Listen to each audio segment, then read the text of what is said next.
जय हिंद। आप सभी का आपका अपना चैनल शक्ति एजुकेशन पे बहुत बहुत स्वागत है।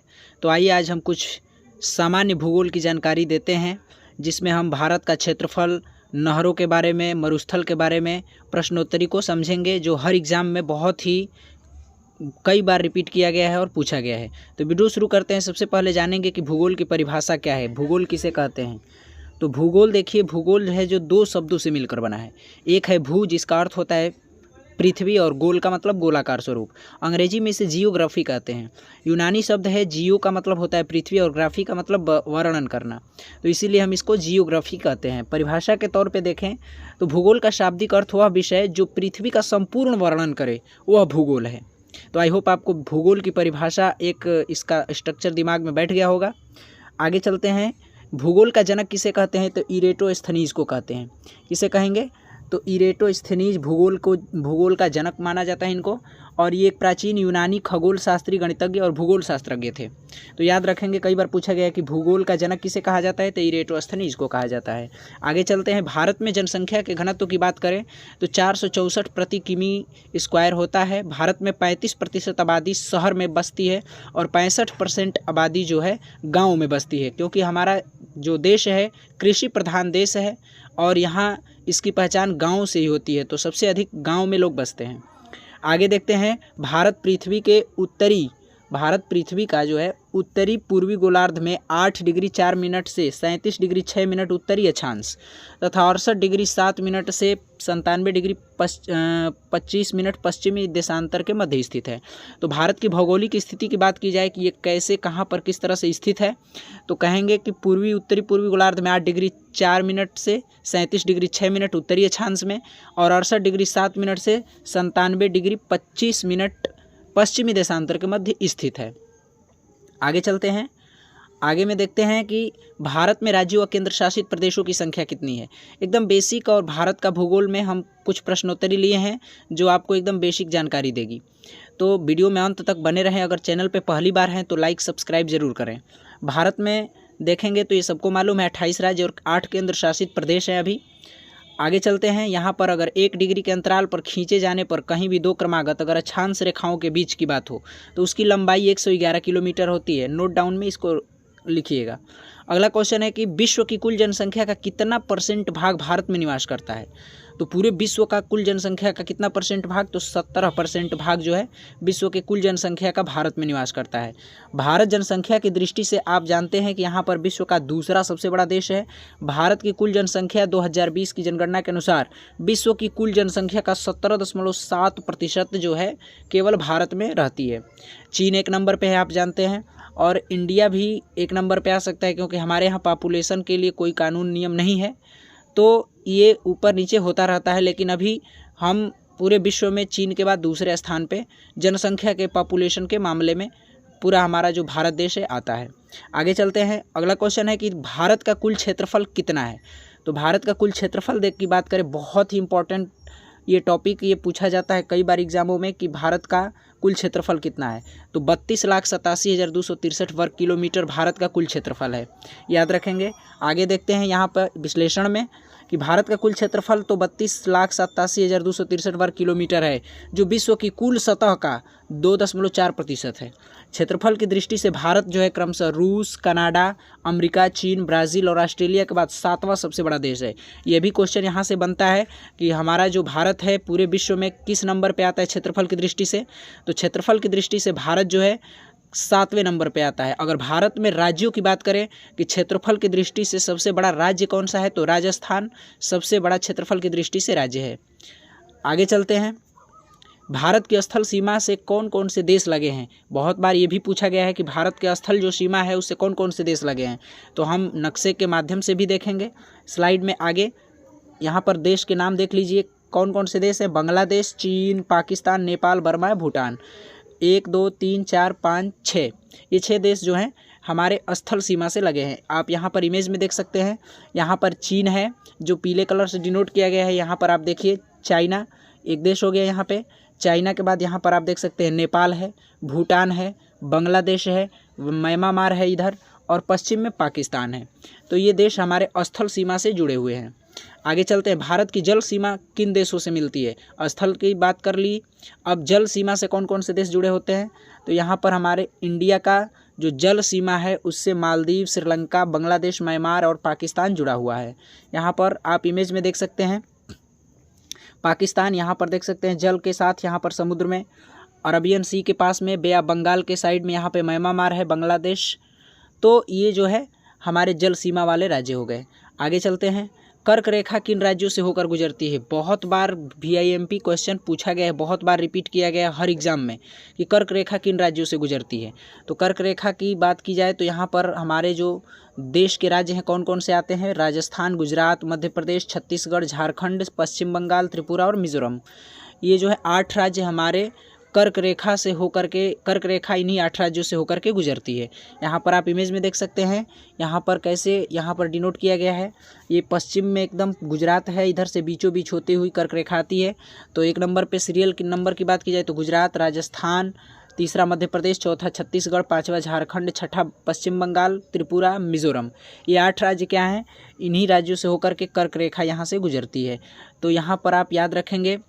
और यहाँ पर एक ट्रिक भी बताई जाती है कि मित्र पर गमछा झार, मित्र पर गमछा झार ट्रिक से इस 8 को हम याद कर सकते हैं। मित्र का मतलब यहाँ पर मिजोरम हो गया, त्रिपुरा हो गया, और प से हो गया पश्चिम बंगाल, और यहाँ पर मित्र पर के बाद गमछा तो ग से हो गया गुजरात, म से मध्य प्रदेश और झा से झारखंड। तो यहाँ पर मित्र पर गमछा झार एक लाइन की एक ट्रिक है जिसपे ये 8 राज्य का नाम आ जाता है जो कर्क रेखा से होकर गुजरती है। आगे देखते हैं, भारत की मुख्य भूमि की दक्षिणी सीमा कितने अक्षांश पे है? तो यहाँ पे 8 डिग्री 4 मिनट। आगे, भारत का मानक समय कहाँ से लिया गया है? जो भारत का मानक समय है वो कहाँ से लिया गया है? तो इलाहाबाद भारत का एक ज़िला है।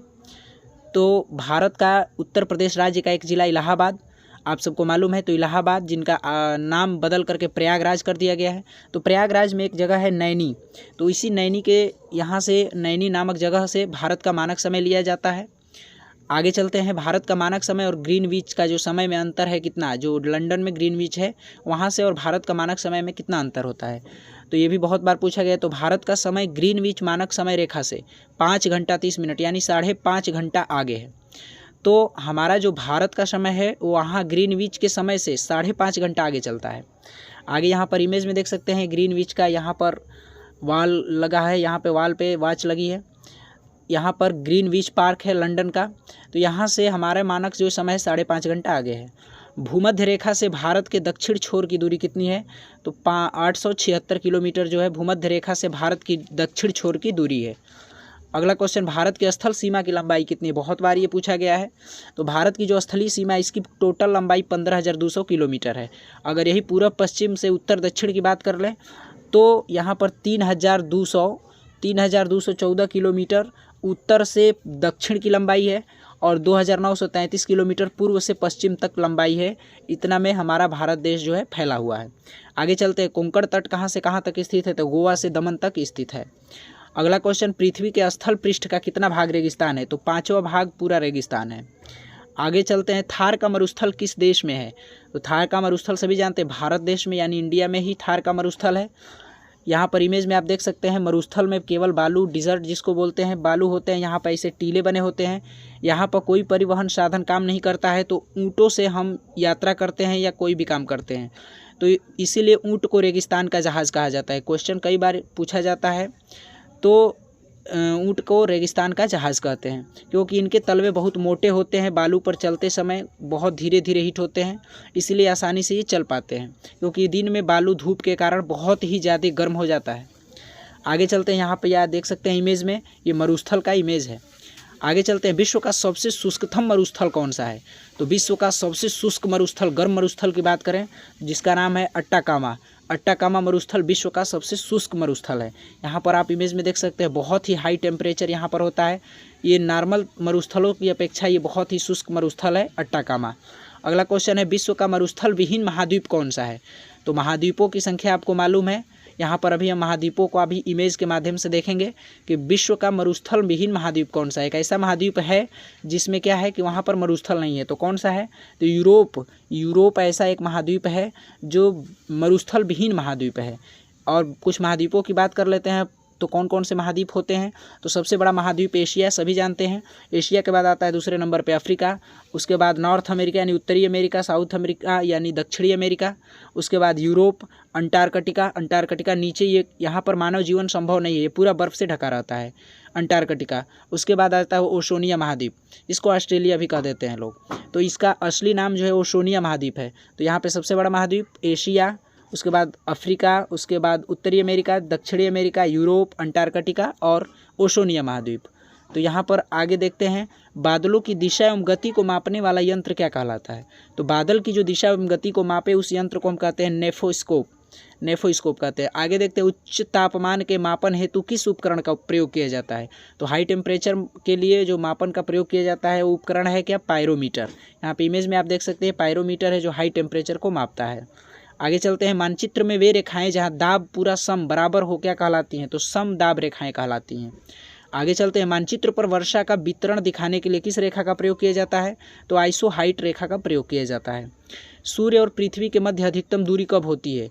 यहाँ पर ये मोस्ट इंपॉर्टेंट क्वेश्चन कि सूर्य और पृथ्वी के बीच जो अधिकतम सबसे दूरी होती है किस तारीख को होती है? तो 4 जुलाई को सूर्य और पृथ्वी के बीच बहुत ही अधिकतम दूरी होती है। आगे चलते हैं, ओलिम्पस मोन्स सबसे बड़ा ज्वालामुखी है। ओलिम्पस मोन्स जो है सबसे बड़ा ज्वालामुखी कहाँ पर स्थित है? तो मंगल ग्रह पर स्थित है।